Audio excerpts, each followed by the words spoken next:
আপনি মনে রাখেন, এই ওয়াকার সাহেব অথবা আর্মি যদি কোনো কু করার চেষ্টা করে, জনগণ গিয়ে ক্যান্টনমেন্টের ইট খুঁজে নিয়ে আসবে ইট। আপনাকে জিজ্ঞেস করতে চাই, আপনি কি বাংলাদেশের সেনাপ্রধান নাকি আপনি ভারতের সেনাপ্রধান? আপনার বক্তব্য, আপনার কথা আর ভারতের বক্তব্যের মধ্যে তো কোনো তফাৎ নাই।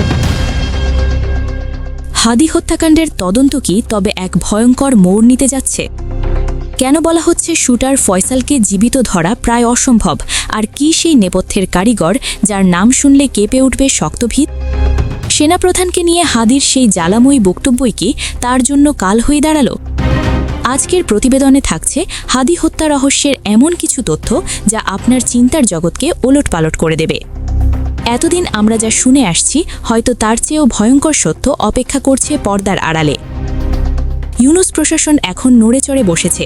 গোয়েন্দা সংস্থা DGFI এর একটি সূত্র দাবি করছে, হাদি হত্যাকাণ্ডের মূল শিকড় অনেক গভীরে। ফয়সাল করিম মাসুদ ভারত পালিয়ে গেছে বলে যে খবর ছড়িয়েছে তার কোনো শক্ত প্রমাণ নেই, বরং আশঙ্কা করা হচ্ছে ফয়সালকে যদি জীবিত উদ্ধার করা যায় তবে থলে থেকে এমন এক বিড়াল বেরিয়ে আসবে যা রাষ্ট্রের গুরুত্বপূর্ণ স্তম্ভগুলোকে কাঁপিয়ে দিতে পারে। এই কারণেই কি তবে ঘাতককে জীবিত ধরার পথ রুদ্ধ করা হচ্ছে? ভিডিওর এই অংশে আমরা ফিরে যাব হাদির সেই সাহসী দিনগুলোতে।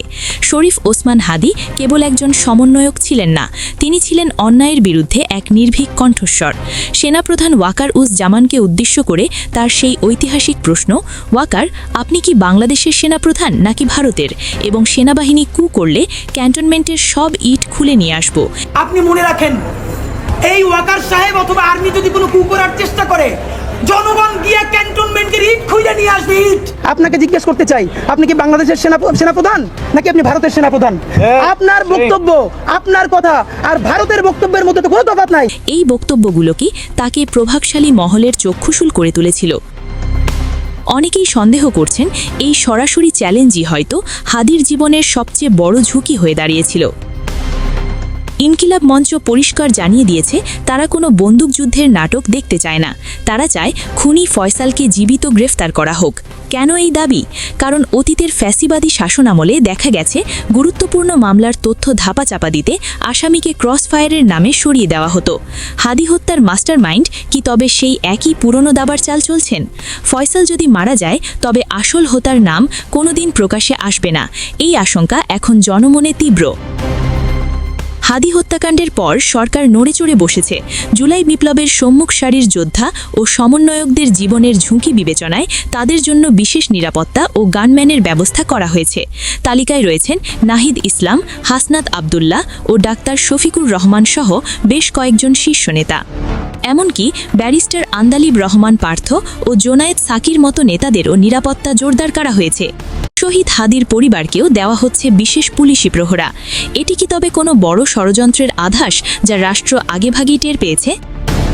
গত রবিবার রাষ্ট্রীয় অতিথি ভবন যমুনায় এক উচ্চ পর্যায়ের বৈঠকে প্রধান উপদেষ্টা ডক্টর মুহাম্মদ ইউনুস স্পষ্ট নির্দেশ দিয়েছেন, নির্বাচনের আগে যে কোনো মূল্যে হাদির খুনিদের ধরতে হবে।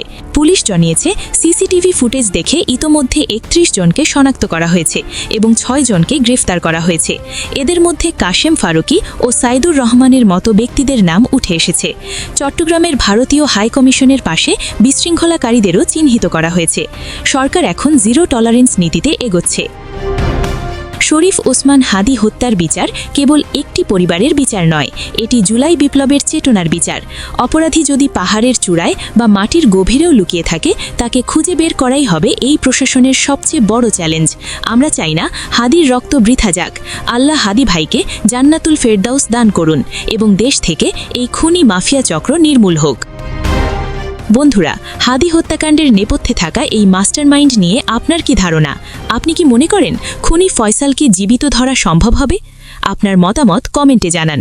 ভিডিওটি ভালো লাগলে একটি লাইক দিন এবং সত্যের লড়াইয়ে আমাদের সাথে থাকতে চ্যানেলটি সাবস্ক্রাইব করুন। ধন্যবাদ।